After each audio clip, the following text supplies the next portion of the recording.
Pas besoin de grands discours pour constater que le quotidien de Didier n'est pas facile. Et cela fait 4 ans que cela dure. 4 ans qu'il vit avec sa femme et ses 2 enfants dans cet appartement totalement inadapté au premier étage d'un immeuble situé à Sonis, aux Abîmes. Comme vous voyez, donc je ne peux pas accéder de la cuisine à la terrasse. L'ascenseur est petit. En cas de coupure de courant, donc je suis obligé d'appeler les pompiers. Voilà, donc c'est un combat. Donc parfois que je gagne, mais beaucoup plus souvent je perds, quoi.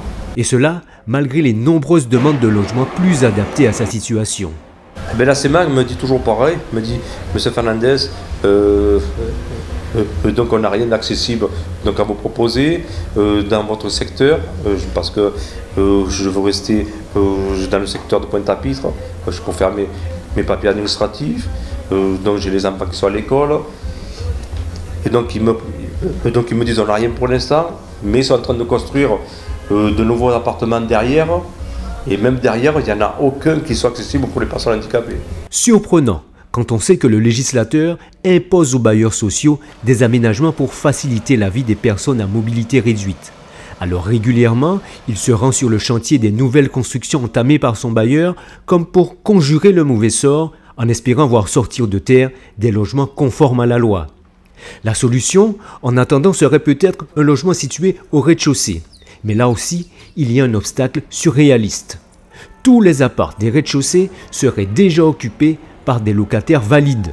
Cela dit, son bailleur lui a tout de même consenti un aménagement. Sa baignoire contre une douche à l'italienne. Un vrai fiasco, selon Didier. Dans les portes, donc elles se remplissent d'eau, elles gonflent. Même le gardien, qui est très sympa, il nous disait dans quelques temps, donc il va y avoir des fuites au sous-sol, enfin en bas. Donc je le comprends. Enfin, on n'a rien d'autre. On n'a rien d'autre pour le moment, donc je suis obligé de vivre comme ça. En faisant le tour de son immeuble, pas difficile non plus de se rendre compte qu'à l'extérieur, Didier n'est pas mieux loti. Cela commence dès le seuil de sa porte, ascenseur trop étroit, poignée de porte difficilement accessible. Arrivé en bas, entre bordure de trottoir et véhicules mal stationnés, Didier arrive tant bien que mal à se frayer un passage.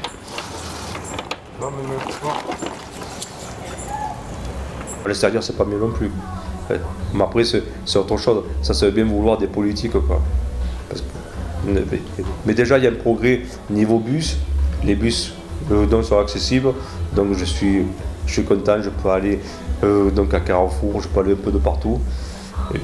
Mais c'est vrai qu'il manque plein de choses, quoi. Il manque plein de choses. Mais heureusement pour Didier, il y a la famille. Une famille qui, tous les jours, l'oblige à croire que ça ira mieux demain.